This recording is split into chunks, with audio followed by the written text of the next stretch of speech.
ओम सद्गुरुवे नमः। एक बार ब्रह्मनाद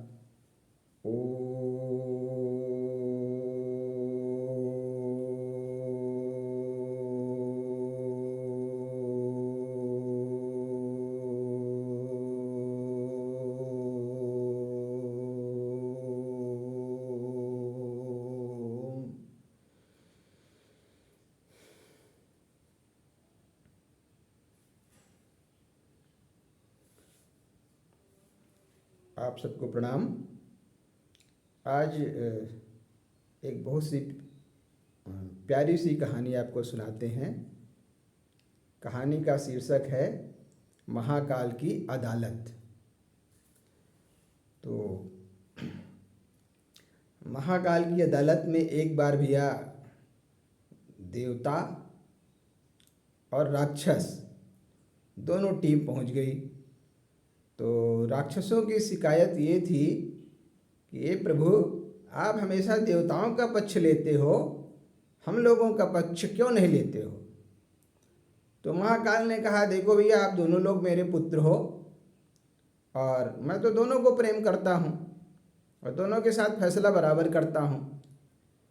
तो शैतानों ने कहा, भाई नहीं, ये गलत नहीं है प्रभु, आप गलत फैसला करते हो, इसकी परीक्षा होनी चाहिए। तो कहा ठीक है, परीक्षा करवा ली जाए। तो नगर से मिठाइयाँ मंगाई गई। मिठाई में सबसे अच्छी मिठाई रसगुल्ला मंगाया गया और दो अच्छे अच्छे हॉल यानी बड़े कमरों में रसगुल्ले सजाए गए। तो ये हुआ कि भाई पहली टीम कौन खेलेगी। तो उसमें निकल करके आए राक्षस। चूँकि वो बड़े क्रोधी स्वभाव के होते हैं, उन्होंने कहा पहले मेरे नंबर लगना चाहिए। तो उन्होंने कहा ठीक है, लेकिन इस खेल में एक शर्त होगी कि दोनों हाथ में ये फंटी बांध दिया जाएगा। फंटी ऐसे पूरी फंटी, हाथ आपका झुकने नहीं पाएगा और रसगुल्ला खाना है, खेल ऐसे ही खेला जाएगा। तो कहा चलिए ठीक है। अब शैतानों के हाथ में, दोनों हाथ में फंटी बांध दी गई और वो खाने के लिए गए तो अब हाथ मुंह तक आ ही नहीं रहा था और वो गुस्सा हुए और उन्होंने उठाया रसगुल्ला और फटाफट एक दूसरे के ऊपर मारना शुरू कर दिया। सब एक दूसरे के चेहरे में रसगुल्ला लग गया और एक दूसरे से मार पीट, ढिचिम पिचिम करना शुरू कर दिए। तो प्रभु ने कहा, भाई देखो, शांत शांत शांत, ओम द्यौ शांतिरंतरिक्ष शांतिरापः शांतिरोषधयः शांति वनस्पतयः शांतिरेव ओम शांति शांति शांति। उन्होंने किसी तरीके से शांत करवाया। तो कहा अच्छा देखते हैं कि ये देवता लोग कैसे खाते हैं। तो फंटी बंधवाई गई देवताओं के हाथ में। तो देवता तो भाई बड़े विनम्र स्वभाव के होते हैं, बड़े प्रेमी होते हैं, एक दूसरे को बहुत प्रेम करते हैं। जी बहन जी, जी भैया जी, जी बहन जी, जी भैया जी, इस तरह से बोलते रहते हैं। तो गए और उन्होंने रसगुल्ला को उठाया, ऐसे भैया जी को खिला दिया, भैया जी ने बहन जी को खिला दिया और इसी तरह से पानी भी पिला दिया और बड़े प्यार से पूरा रसगुल्ला चट कर गए। अब भैया बताओ, इसमें महाकाल प्रभु की क्या गलती है। गलती तो हमारी है। अगर हम शैतानियत करेंगे तो हमें रसगुल्ला मिलने वाला नहीं है।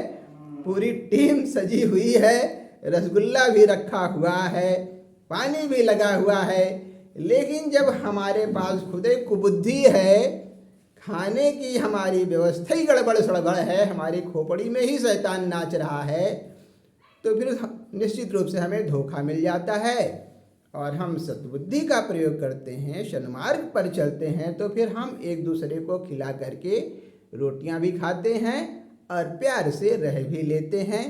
अब भैया बताओ, इसमें महाकाल प्रभु का क्या गलती है। महाकाल प्रभु तो एज एम्पायर काम करते हैं।